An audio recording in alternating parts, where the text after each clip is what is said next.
What's happening, guys? Today we're going to talk about the difference between the Romanian deadlift and the stiff-legged deadlift, and I'm going to talk about which one might be better for you, your goals, and your personal anatomy. Alright, so this is a question I get pretty frequently, and that is, what is the difference between the two movements? And honestly, when it comes to the actual muscles being used between the two movements, it's pretty much the same. They both focus primarily on the hamstrings, the glutes, and the lower back. However, the way you actually execute the movements and what reasons you might use one or the other vary between the two, so that's what I'm going to talk about in this video. Okay, so starting with a stiff leg deadlift, as the name would suggest, you perform the movement with stiff legs or straight legs. And what you're going to do, it really kind of depends on what type of purpose you're using this movement for. A lot of people will argue that you should do the stiff-legged deadlift pulling the weight off the floor. I don't necessarily agree with that, and especially when it comes to actually building muscle, I would actually argue that you're better off not pulling from the floor, but it also depends on your personal anatomy and your own personal flexibility as well. Let me explain. See, one of the things we always have to keep in mind is our own personal levers and our own anatomy, and it's going to make movements look quite a bit different on each person. So say for someone like myself, pulling from the floor with a stiff leg deadlift is probably not a very good idea. I have a very long torso and short arms, so in order to get the weight all the way off the floor with stiff legs, I have to bend my back in a way that it does not want to, and I'm not going to be able to keep a neutral spine while performing the movement. So just forcing it off the floor because that's what you think you should do when your body doesn't necessarily agree with that is not really the best idea in my mind. If you can keep a neutral spine and you like pulling it off the floor, that's absolutely fine, and it also depends on what your goals of the movement are. So if you're just someone who's looking to use the movement to build muscle, if it's a hypertrophy based thing, hypertrophy is basically build muscle, then to me it makes sense to focus more on the eccentric portion of the movement and not the concentric portion. So if you're taking a stiff leg deadlift off the floor and you're thinking about just the concentric, which is the lifting of the weight, the eccentric would be the lowering portion of it, you're going to focus on that concentric portion, but then the eccentric portion basically isn't there at all, and the eccentric portion is really where we know that a lot of the muscle is built, is through that portion of the lift. So you're missing out on some of that. So to me, the reason you would use a stiff-legged deadlift off the floor is if you're trying to get carryover to get a better conventional deadlift. So if you're using the stiff leg deadlift in a manner to supplement your deadlift to try to get a stronger deadlift, then it makes sense to pull it off the floor because now you're mimicking that movement more and you're going to get more carryover to what your goal is. But if it's a more hypertrophy based goal, to me, you're better off not pulling from the floor and starting from your waist and using the eccentric portion of the movement to better build muscle.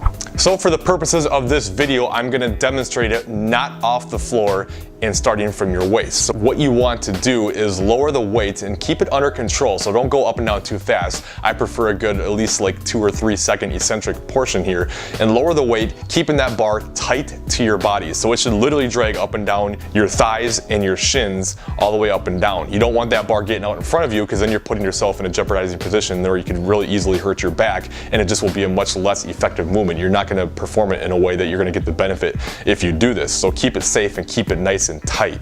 Now, how low you should lower the weight really depends on your own personal anatomy and your own structure. For some people, you're going to feel that maximum stretch mid-shin. Some people, it's going to be a little bit lower shin. It really all depends on your own personal levers and what makes sense for you. So wherever you feel that big stretch, that's where you want to stop the bar and lock it out with your glutes. If you go past where you feel that big stretch, now the tension is going to come off your hamstrings and it's going to be placed more on your lower back, which you don't want to do. You have longer or shorter femurs and tibias and all that type of stuff, so that all matters. So that's why it's all about feeling that big stretch and not going to an exact spot, because it's going to be a little bit different on everybody. Now when it comes to the Romanian deadlift, unlike the stiff leg deadlift where you keep your legs stiff, you're going to have more of a bend in your knees and you're going to sit back with your hips more and allow the weight to come down because your hips are going back versus just trying to lower the weight straight down. So a cue that works really well for a lot of people is think about somebody standing behind you and tying like a rope around your waist, and then they're standing behind you and they actually are like literally pulling back. Right, so they're pulling back at your hips with that rope around you. That's going to bring your hips back. So you want to shift your hips back and allow that weight to come down. And again, how low depends on where you feel that big stretch in your hamstring. So it's the same kind of a thing. You want to feel that big stretch, but it's going to feel a little bit different, and you're not going to be able to go as low with a Romanian deadlift as you do with a stiff leg deadlift. So for a lot of people, it's usually right around the bottom of the knees or just below the bottom of the knees is where you really feel that big stretch. But again, this is going to be different on everybody. You might feel it right at your knees. You might feel feel it well below your knees. It just kind of depends on your own structure. But wherever you feel that big stretch in your hamstrings, again, that's where you stop. Use your glutes to lock out the movement fully, and you've now completed that movement. Just like with the stiff-legged deadlift, you want to keep it under control. You want to slow, eccentric, and you really want to feel your hamstrings and not let the tension come off your hamstrings and onto your lower back by going too low. And again, just like the stiff-legged deadlift, make sure you have a neutral spine throughout this movement. Okay, so which one's better for you? Well, it depends on your anatomy, what feels comfortable to you, and your goals. Right? So if you feel one movement much better than the other, then that's the one that you should probably use more heavily. It doesn't mean you can't go back and forth between the two movements, but you're probably going to focus more on the one that you feel the best. All right, so for me and my structure, I really feel the Romanian deadlift better. I can overload it better, and I just feel much better doing that movement. And I feel like I get a much better stretch and much more out of the Romanian deadlift. So I focus much more on that than I do the stiff-legged deadlift. However, if you feel a stiff-legged deadlift better, by all means do that. And the other thing is too, is if your focus is more of a strength base, you want more carryover for your actual deadlift, then a stiff-legged deadlift and from the floor would make more sense. So that's why we always have to think about our goals and why we're doing the movements that we do.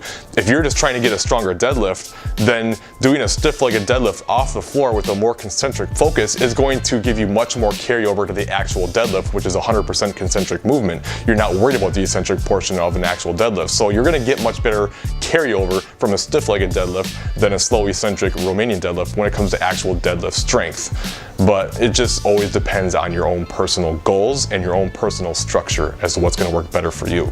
Alright, so hopefully that helped. I do have a different video that you might like if you like this one, and it's talking about making the switch from a conventional deadlift to a sumo deadlift. Now, it's a little bit different, and then I'm literally talking about switching from one to the other, but it does talk about a lot of the differences between the two movements. So if you are interested in that video, check it out up here, and I will also have it at the end of this video. If you have any questions about this at all, please let me know in the comments below, and I will talk to you next time.